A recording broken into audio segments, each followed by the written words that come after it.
Hello, welcome to Taxonomy Online Mathematics, episode number 2, the continuation on application of differentiation.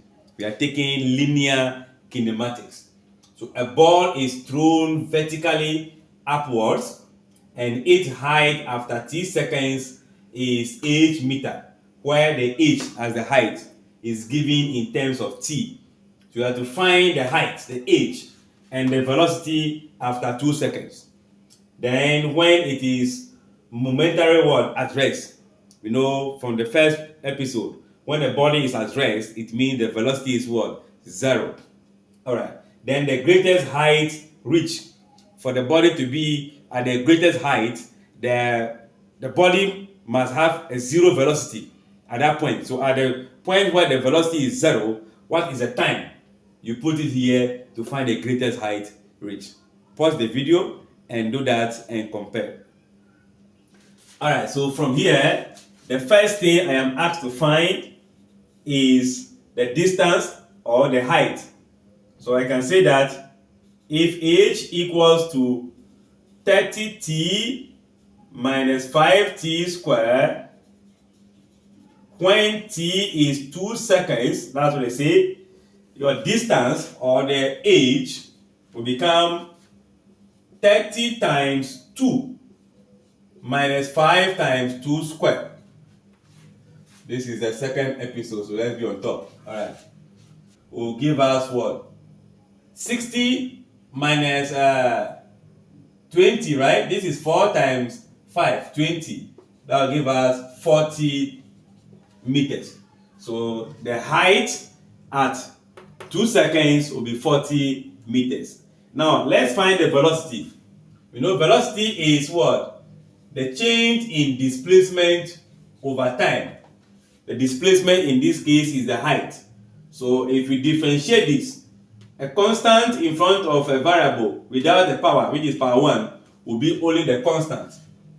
30 minus 2 come forward to multiply 5 to give us 10, then t, the power reduced to 1. So that is the velocity, right?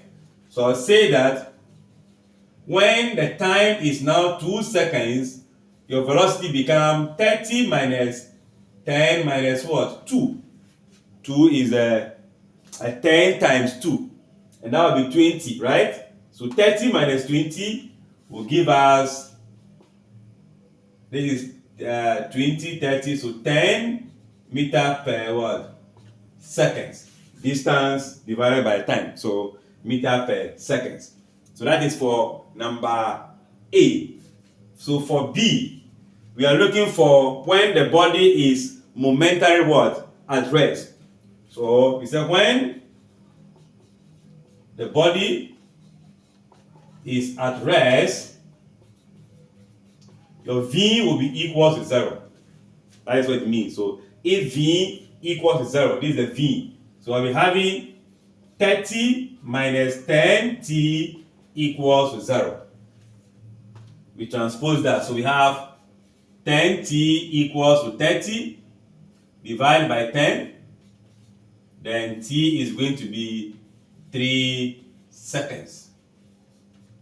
So when the body is at rest, the time is going to be 3 seconds. Then for the C, we have to find the greatest height. And I mentioned earlier on that at the greatest height, the velocity will be 0. So when the velocity is 0, the time is what? 3. So we put the time into the actual distance formula. So number C, we can say that the greatest height reached is at V equals to 0, at T equals to 3.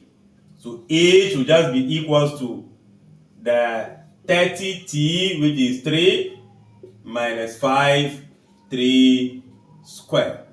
I believe this will be giving you 90. This will be 9, 45. So you have 45 meters. So the maximum height that the ball will hit or reach is going to be 45 meters. I guess this is also understood. Feel free to share, like, comment, and subscribe.